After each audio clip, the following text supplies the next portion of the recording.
Tuesday afternoon, 4 p.m. in Central Europe, and it's Space Café Web Talk time. Our Space Café Web Talk, 33 minutes with Dr. Jan Frohloff, will begin very soon.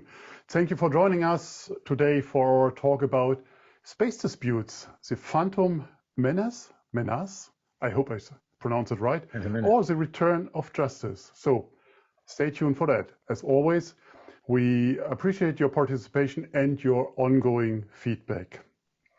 SpaceWatch.Global is a Europe-based online platform for information in and about space and new space activities in a geopolitical context, and I know that most of you know that already. I also would like to thank all our private and corporate supporters that showed their commitment for keeping our independent journalism alive. We really appreciate that and being very grateful. I know many of you are already familiar with our website, our bi-weekly daily newsletters, and the Space Café podcast. And our latest episodes, just released hours ago today, features the wonderful Susmita Mohanty from India. So really worth to listen to her conversation with Markus Moslechner. And for all our fans of audio content, we have new episodes on SpaceWatch Radio, on the road in Brussels, where Chiara and I have been last week. And we took some interviews at the EU Space Conference, and a few more will come, such as a super cool interview with Alexander Gerst or Josef Aschbacher. So stay tuned. We also keep our fan shop open online for you to support us actively and become a space watcher. And before you ask, no, you can't buy this wonderful salmon-colored t-shirt. But if you ask, I think we make it possible for you. If you've missed any of our previous web talks, we have an archive available on our website in the event section and on YouTube. Today, I'm happy talking with a fellow Berliner. A few of you may have seen my guest in Lara Zielinski's program on space arbitration in mid-January. And I have to say, I was really impressed by him. So I called him, invited him to our show, and here he is. With that, a very warm welcome, Dr. Jan Frohloff, in our Space Café today. Let me explain our audience a little bit about you. Jan is a lawyer practicing in Berlin, in Germany, a former dispute resolution associate at Baker McKenzie,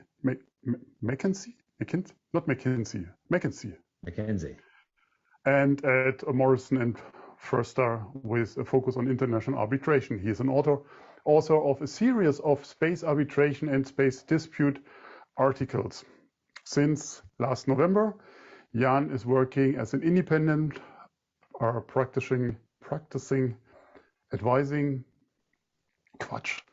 He is an independent practitioner, advising. Gosh, it's not my day. It's probably the weather that hits me.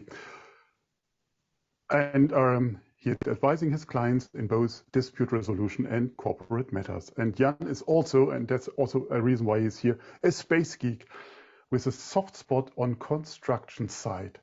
And here I need help a bit later. But however, Jan, welcome to our Space Café today. Thank you very much. Thank you very much for having me. Let's ask this question directly. How does space geek with a soft spot on construction sites goes together?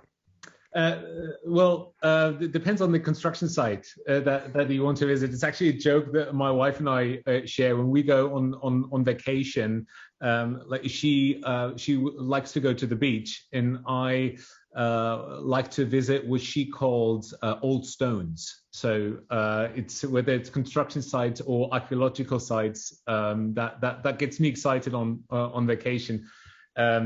She gets excited about the beach, and when I get her to go to a construction site, and I'm super excited and say, well, isn't this exciting?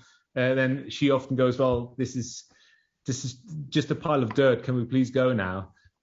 So yeah, this is a joke that we share. So that I have a soft spot for construction sites. Cool. Let's get more serious. So. Serious face now. I mean, you're well dressed as a lawyer, obviously. So in mid-January, we hosted an event of the Space Arbitration Association in which You were also on this panel, as mentioned before, and spoke on arbitration and space disputes. Help us all, or get us on the same level. So what are space disputes? Sure. We have a dispute on space, about space. Yeah. So, to me, you can really distinguish between several kinds of space-related disputes. So you have space industry disputes and what I call space disputes proper. And space industry disputes are basically contractual and investment disputes between players in the space industry that basically cover the whole life cycle of building, launching, and operating spacecraft. And these disputes already happen today, and occasionally they end up in arbitration, as we talked about on the panel in mid-January. On the other hand, you have disputes relating to space law and actual activities now to space. That would cover satellite collisions, disputes over satellite collisions, or disputes over resources on other celestial bodies. And these disputes are still very rare today. As you mentioned, I can imagine that they are very rare, but can you tell us about the cases that exist? And just to mention it here, that in our audience we have very profound space lawyers now are in the house. So no pressure. Well, and greetings, Geraldine. Yeah. As I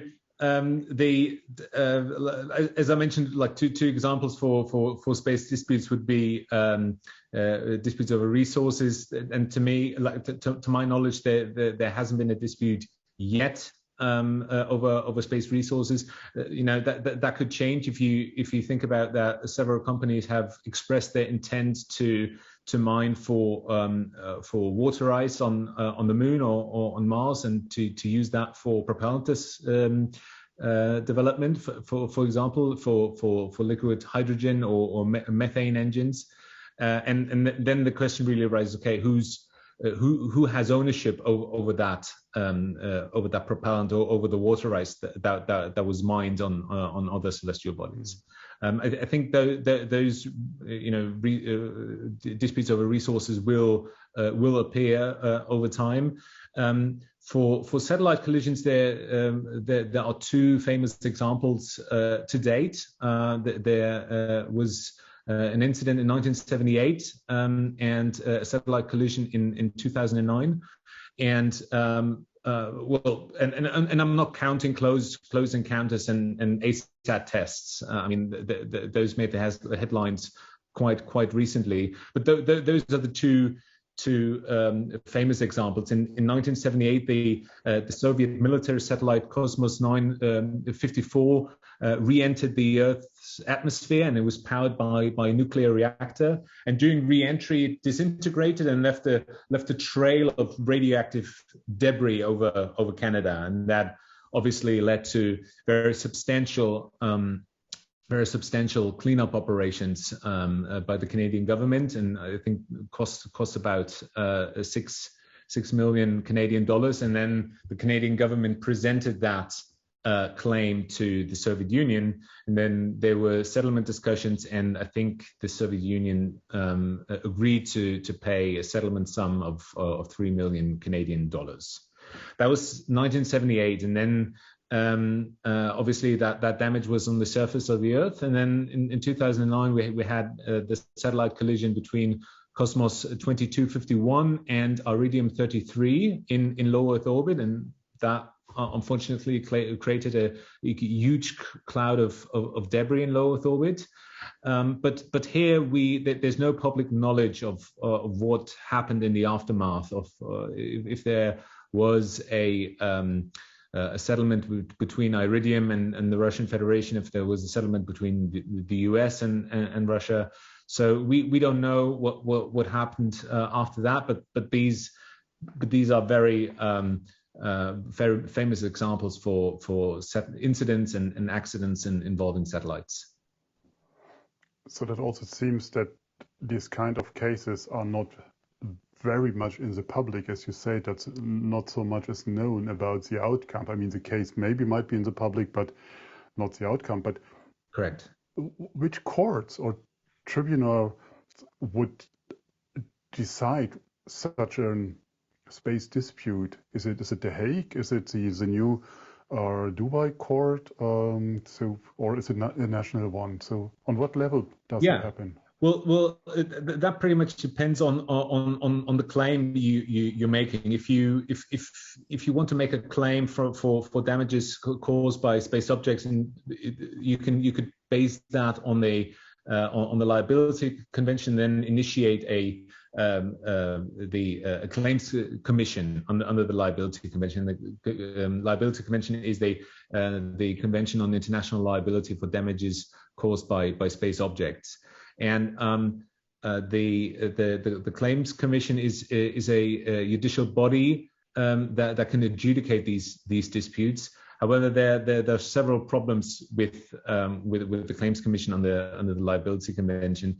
Number one is if you are a private satellite operator, private company, you yourself do not have a claim against the launching state. It's a state-to-state liability. Mm. So you do not, as a private operator, you do not have a direct claim, and you yourself cannot initiate the claims commission. You have to ask your home state to present that claim to the launching state, and if there's no settlement, then perhaps your home state will then initiate the claims commission against the launching state. But that's pretty much in the discretion of your home state, and you yourself do not have control over that process. So that's very, very cumbersome. And then the second problem with the claims commission is that it's the decision of the claims commission is only binding on the state parties if the parties have so agreed. So the default is it's only recommendation, and it's only binding if the parties have agreed. So there's maybe not that big of a forcing function to abide by a decision of the claims commission. And number three is that the claims commission only covers damages or claims from damages caused by space objects. So for example, if you have a dispute over resources, it's not possible that this ends up before the claims commission. So that's really limited. If you want to go to arbitration, then you really need an arbitration agreement. And with satellite collisions, the party at fault may not be inclined to provide the potential claimant with an initial forum to bring that claim forward. So so the most likely scenario is that you would end up in a state court without an arbitration agreement. That doesn't sound very convincing so far, but that's just for me as an engineer. So, and I know the next question sounds very simple, but hosting or co-hosting for now 1.5 years the Space Law Breakfast with Stephen Freeland, and in the seat where you are today, we had a number of space lawyers already, and I discussed with them. So what about the applicable law? Is that a problem?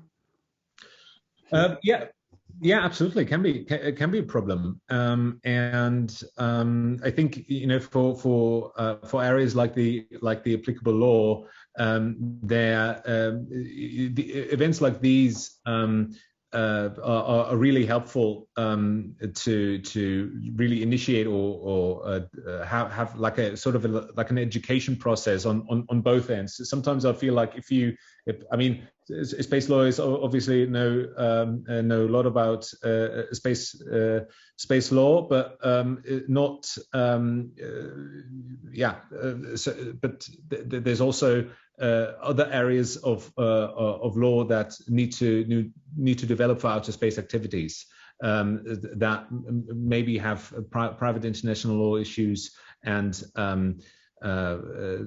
also for handling disputes, and those are if you ask practitioners today, are not necessarily areas of space law. So sometimes I feel like space lawyers would benefit from more knowledge in actual dispute resolution. Space community would benefit from more knowledge about the dispute resolution in practice, and also lawmakers and some legal scholars would benefit from a better understanding of space. So if you read some opinions expressed in journals, not necessarily from space lawyers, they often have a good understanding of how space as an environment works. But if they come from a different area of expertise in law, sometimes the opinions they express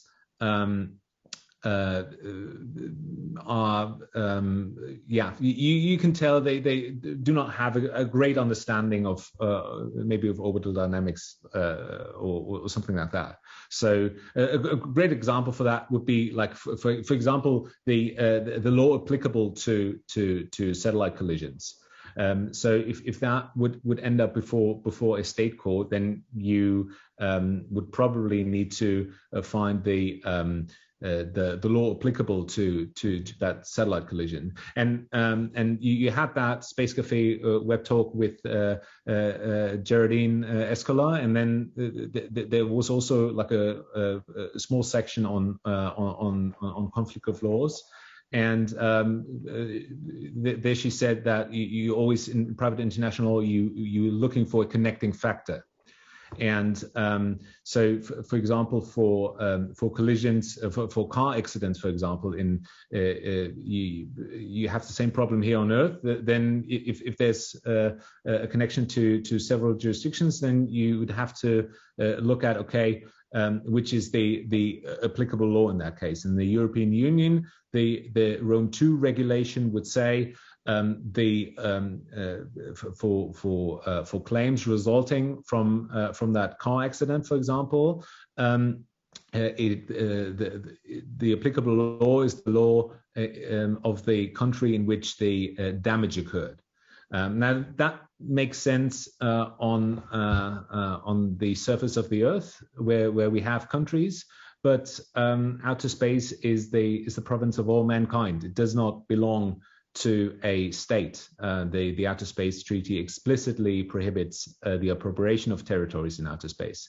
So if you apply that rationale and say, okay, we apply the law of the country in which the damage occurred, well, it's outer space, so it does not belong to a state. So you reach a dead end for finding that the connecting factor for that.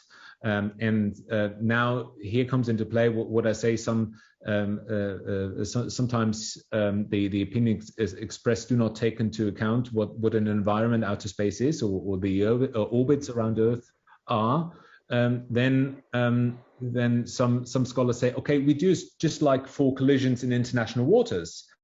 And for collisions in international waters, one position is that you apply the law of the ship that was damaged in the collision. That might work. I'm not an expert on ship collisions. That might work in international waters, but in orbit, satellites travel with several thousand kilometers an hour. And there, the likelihood that in a satellite collision, only one satellite gets damaged is very, very low. So again, if you want to apply the law of the satellite that was damaged, then again you reach a dead end because it will be, which law do you choose? Both satellite got damaged. So again you reach a dead end, and then you have to answer the question, okay, which law do you apply?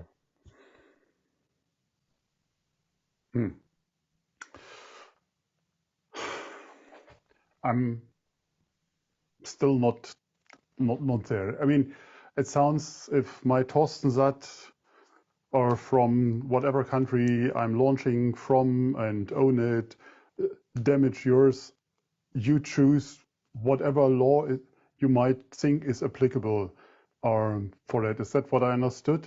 So it's an I mean, No, it sounds a bit like rolling the dice at the end.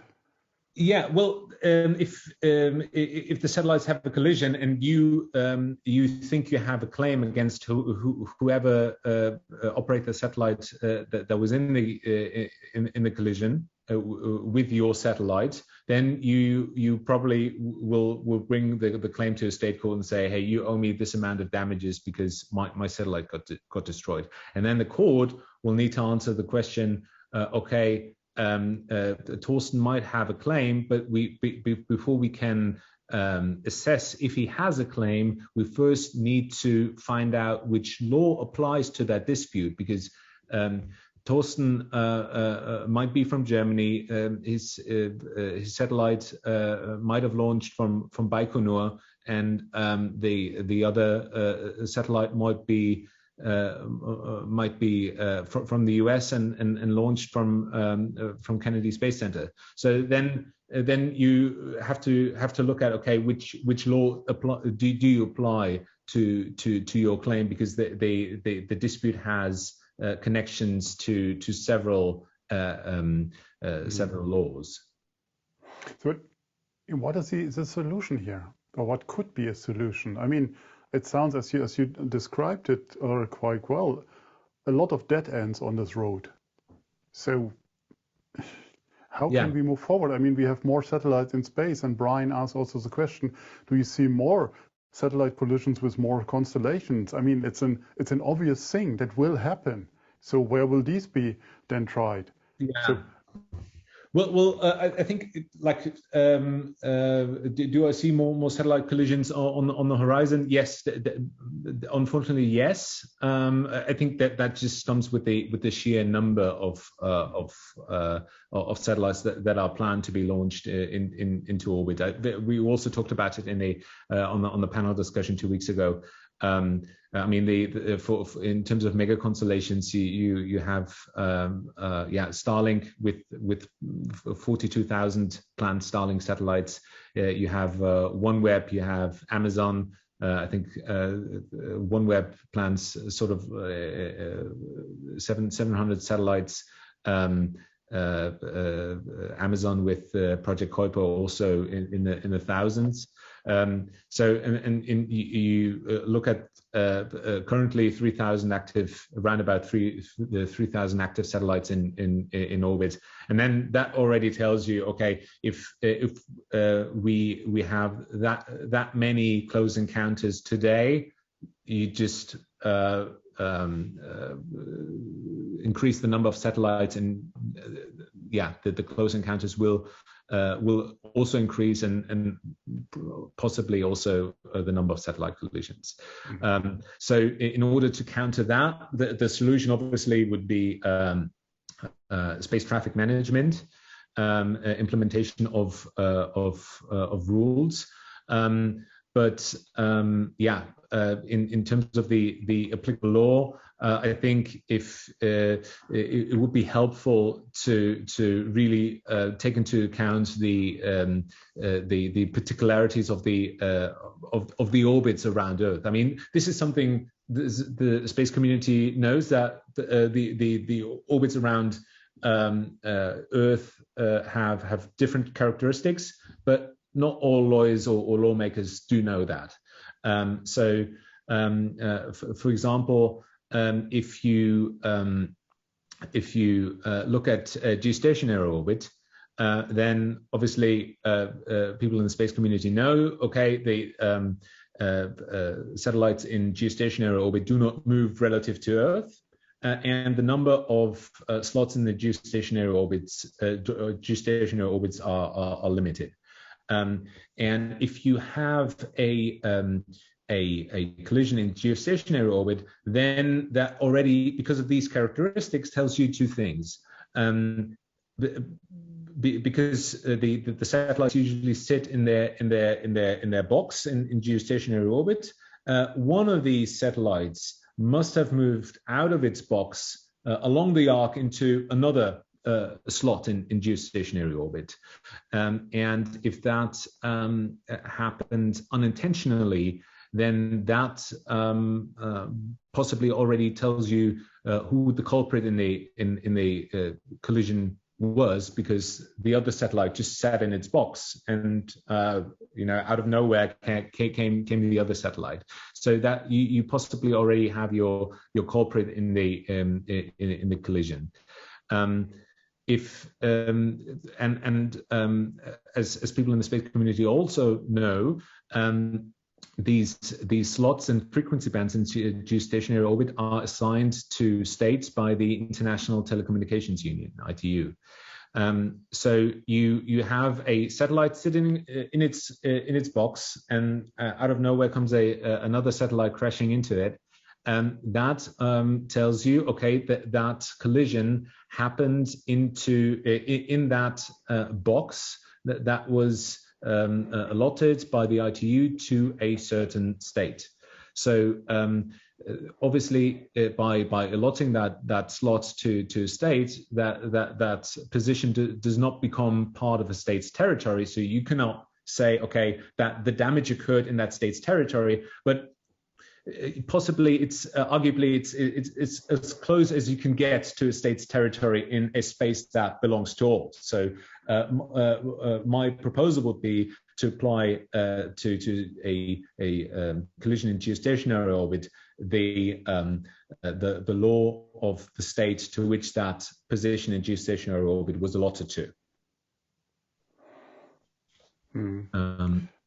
If we talk about a satellite bumping into another satellite in geo, I think due to the distance, it's foreseeable that can be predicted, that can be measured and potentially seen.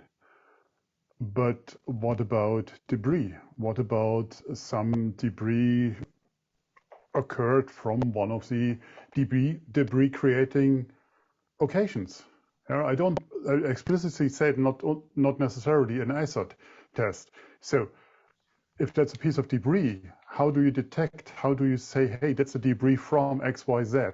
Otherwise, you just say, oh, something hit me, and damn, my satellite is dead. I would argue that might be the majority of cases that we will see in the future, and then this ripple effect, the debris from debris. So this kind of doomsday scenario. Yeah, I mean, I know it's not nice, but and it keeps your lawyers busy, I would say. Well, yeah, at some point, probably, yeah.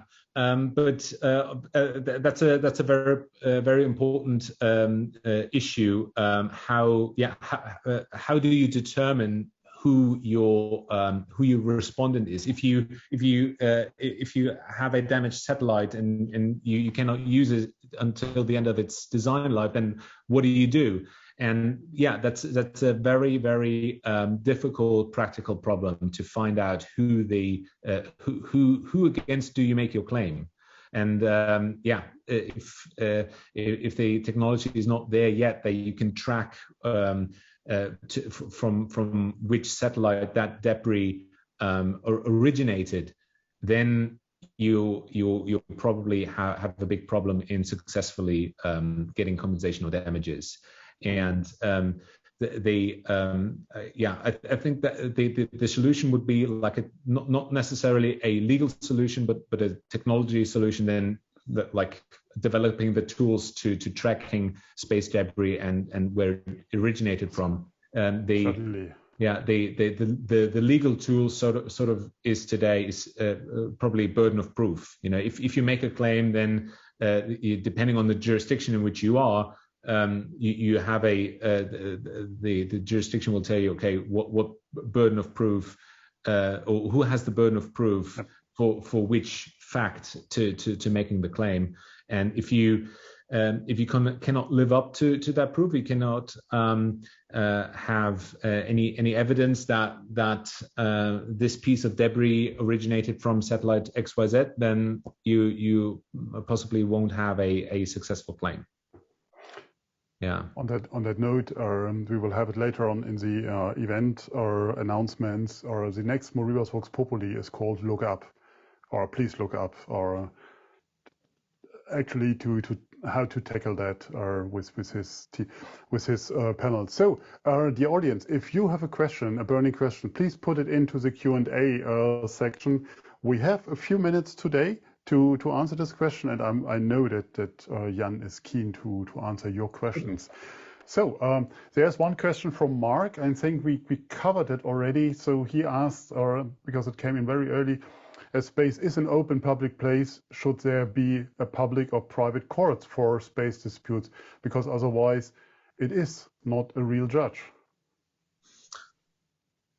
Well, I don't think I would agree with that. I would agree with that conclusion. Just because it's a public space, then there wouldn't be like a proper judge. That very much depends on where you end up. If the legal system works in the jurisdiction you're making your claim.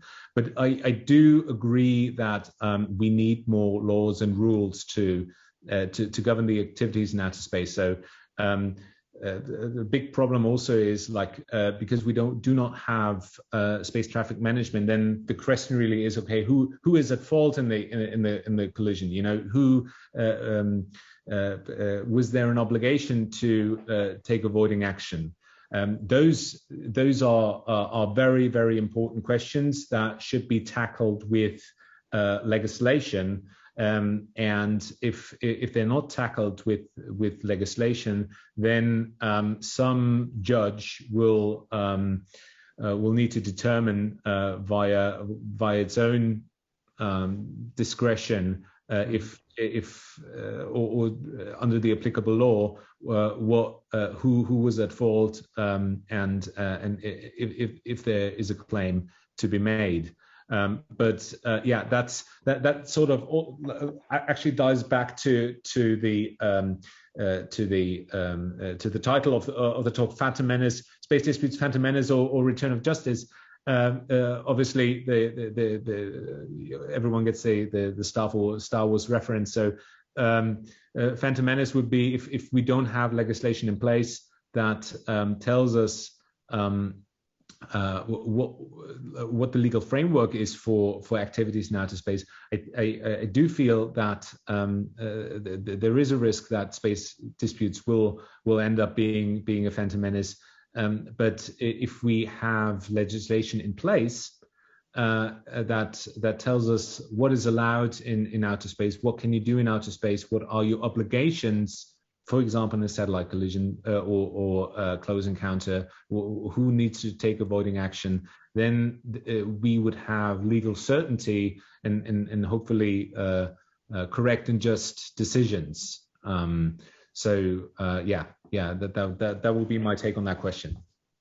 Cool. I mean, now as our audience is waking up with questions, thank you guys for that. Tobias Meyer asked a very, very cool question. I think I couldn't have formulated it better. So do you think that in-orbit insurances sufficiently covers the financial risks involved? Awesome question, Tobias. Yeah, great question. I think that very much depends on the satellite you're operating. So if that is a very individual question depending on the satellite and the payload. I mean, if you have a very expensive satellite, you probably will have a great insurance. But as the activities in outer space increase, and also with smaller and smaller satellites, as I hear, not all of them have insurance. It's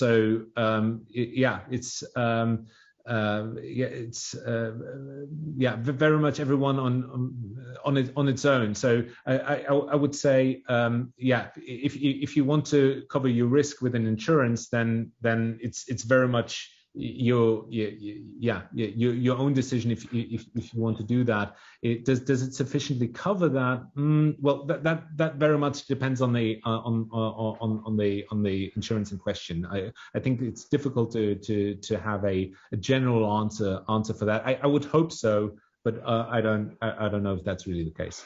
I think we will store this question and we'll reach out to some space insurers to have them here on the seat, because I'm quite sure that's not your field of expertise. Because as far as I know, the insurances that are awarded for SATCOM satellites, usually for the bigger ones, they cover the launch and the first year in orbit, and then a bit of their coverage. But what happened when in year 6 something hits you? So what is then? But yeah, again, a great question that we will take. So just one final question, because our production team is raising their flag. That happens when you get these guys on board again. Yeah, you know, when they have been in the desert, it was just on us to run our shows. But yes, we hear you. Ronald, lovely to have you in the room. Ronald van der Breggen. Which jurisdictions are most space friendly and why? Or where do I have to place my company to be in the safe harbor? Well, yeah. If you that very much depends on what do you want to do in outer space. So if you want to explore resources in outer space and want to claim ownership of these resources, then it would be a good idea if you are a U.S. citizen, or if your company is seated in the U.S. Luxembourg also has a big program to foster space companies that want to do things in the space resources industry, because the laws basically say, okay, for private that prohibition of appropriation in the Outer Space Treaty only is directed at states and not private companies.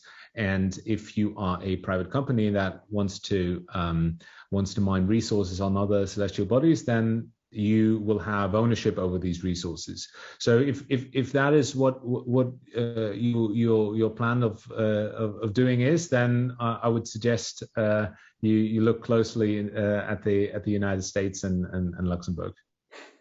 Okay, fair point. Thank you guys for all your questions. Jan, last word to you. If you want to wrap it up. I mean, you pointed to the theme already. So, but is there hope? What is your take on it? Well, absolutely. There is hope, and I do feel that like it's a very, very exciting time to be working in the space industry and doing something in space. So it's a very exciting time, but we must not forget that it should be desirable to have more laws and rules governing to govern what activities will take place in outer space are already taking place in outer space. So in order to avoid space disputes being a phantom menace, we should have more rules in place. And with these rules would come legal certainty, and then hopefully correct and just decisions over space disputes. Cool. Thank you very much, Jan. We are running out of time, but yeah, be sure we will keep on the topic. We will talk about that further on. That I know that Laura, greetings to Mexico here to her. We'll talk about that, I think, later this month. I think, no, it's in the upcoming program that will Chiara bring to our audience now. Chiara, over to you. Thank you very much. And a huge thank you to Jan for this very inspiring talk. It was really nice to listen behind the scenes. Yes, so before we finish for today, do not miss our next events. So tomorrow, the 2nd of February, we have the Elephant in the Room session by Powering Space, which is there to address abuse and harassment in the space sector. So very important discussion to have. Then a day later, on the 3rd of February, we have our very first Space Café Italy by Dr. Emma Gatti, who's also in the room today, on how Dallara, the historical car racing company, made its debut in space. And this will, of course, be in Italian. Go Italy, go Italy. Then, following that, on the 4th of February, we have our next Space Café Russia by Elena Morozova on space traffic safety and regulations. And this will be in Russian, but with English translations, so we can all have a listen. Then on the 8th of February, we're back with our 33 minutes with Dr. Nanja Strecker from the ESA-BIC in Switzerland on the topic of accelerating the Swiss space ecosystem. And on the 10th of February, we have two great events. So I saw that Laura Zielinski is in the room. She has organized a panel with the Space Arbitration Association on the question of, is there a need for an institution specialized in space disputes? And also on the 10th of February, we have our next Moribus Vox Populi on the topic of what it will take for humanity to take action on space environmentalism, with a very great panel lined up again. So all events are going to be online on Eventbrite.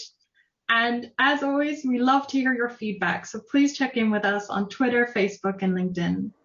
Don't forget to sign up for our daily and our biweekly newsletters. And if you want to treat yourselves to something special, become a Space Watcher today or help us with our supporter program.